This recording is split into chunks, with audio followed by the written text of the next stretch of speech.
Bienvenidos una vez más a El Comentario, un programa realizado por Agustín Sancho Cubero.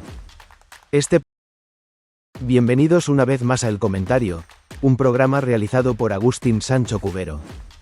Este programa está disponible en las principales plataformas de podcasts. No te olvides de suscribirte, es gratis.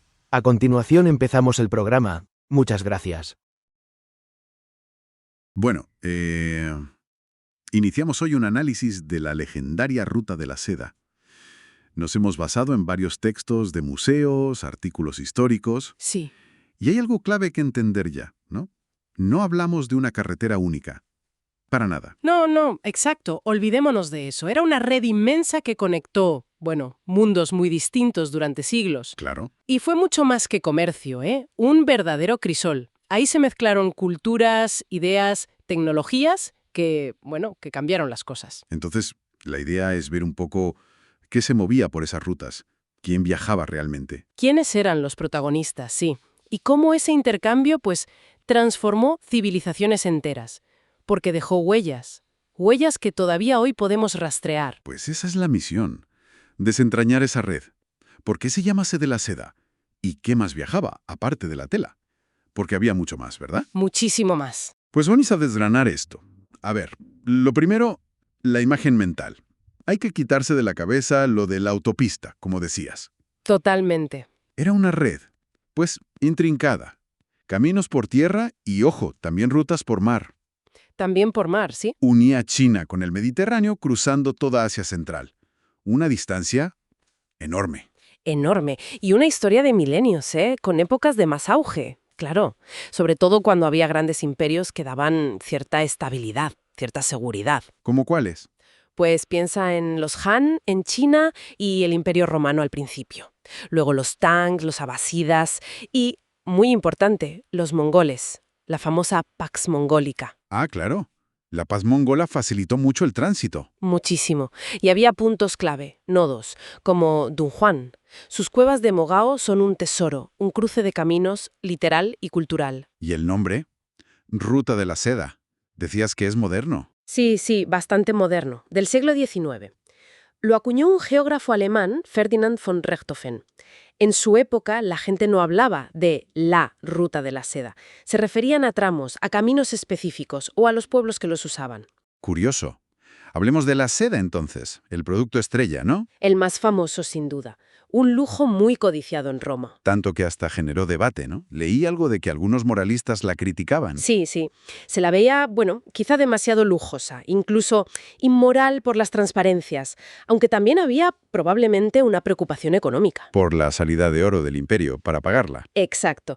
Podría ser una mezcla, pero la seda era solo la punta del iceberg. ¿Qué más se movía? Pues mira, de oriente a occidente, especias, té, cerámica china, la porcelana, una pasada, jade, perfumes y cosas importantísimas como el papel. Y la pólvora, el papel. Eso cambió el mundo occidental. Totalmente.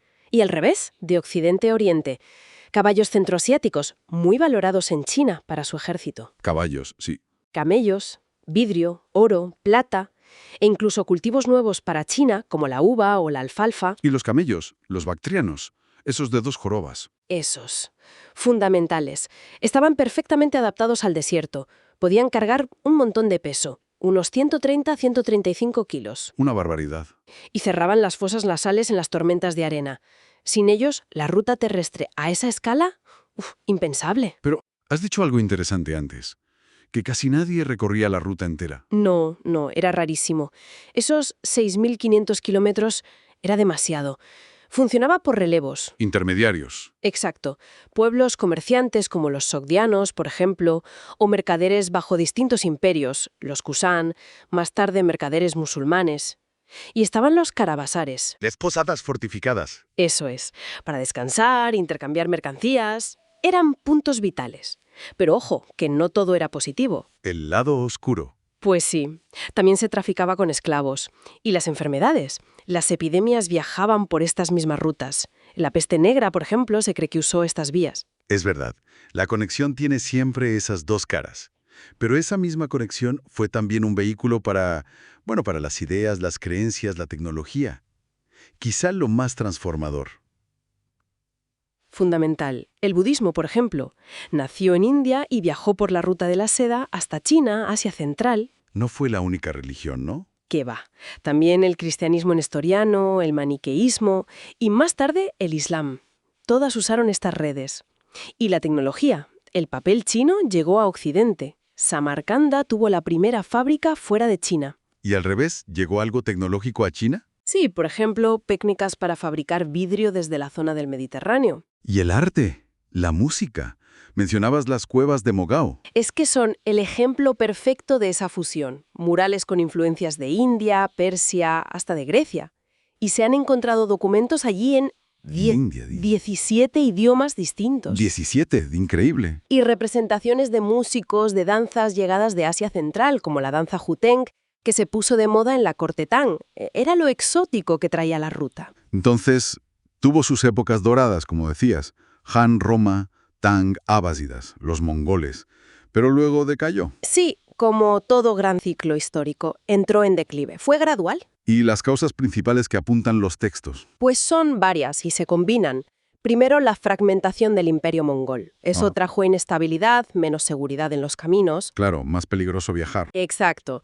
Luego, el auge de las rutas marítimas a partir del siglo XV. Los europeos, como Vasco da Gama, encontraron rutas alternativas por mar, a veces más rápidas o baratas para ciertos productos. La tecnología naval mejoró. Eso es. También la caída de Constantinopla en 1453 dificultó el paso terrestre tradicional hacia Europa. Y finalmente, América. América. El descubrimiento en 1492 desvió mucho la atención y sobre todo la inversión europea hacia el Atlántico. La ruta de la seda perdió protagonismo. Entendido.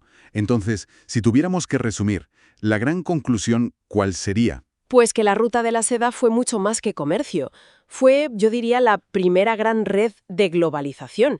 Tejió lazos muy profundos entre culturas muy distintas durante siglos. Una globalización temprana, por así decirlo. Exacto, y su legado es inmenso. Moldeó imperios, difundió religiones que cambiaron el mundo, tecnologías clave, influyó en el arte, la comida, las costumbres, de formas que aún hoy vemos.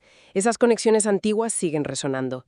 Y para terminar, quizá una reflexión para quien nos escucha. ¿Cómo vemos hoy nuestras conexiones globales? Son instantáneas, digitales, muy distintas a esa red lenta, peligrosa, pero tan transformadora. Es una buena pregunta. ¿Hemos aprendido algo de aquella historia de conexión? Pero también de conflicto, de intercambio cultural y de desafíos. ¿Aplicamos esas lecciones hoy? Ahí lo dejamos. Hasta aquí esta edición del programa del comentario. Un programa realizado por Agustín Sancho Cubero. Este programa está disponible en las principales plataformas de podcasts. Hasta la próxima edición del programa.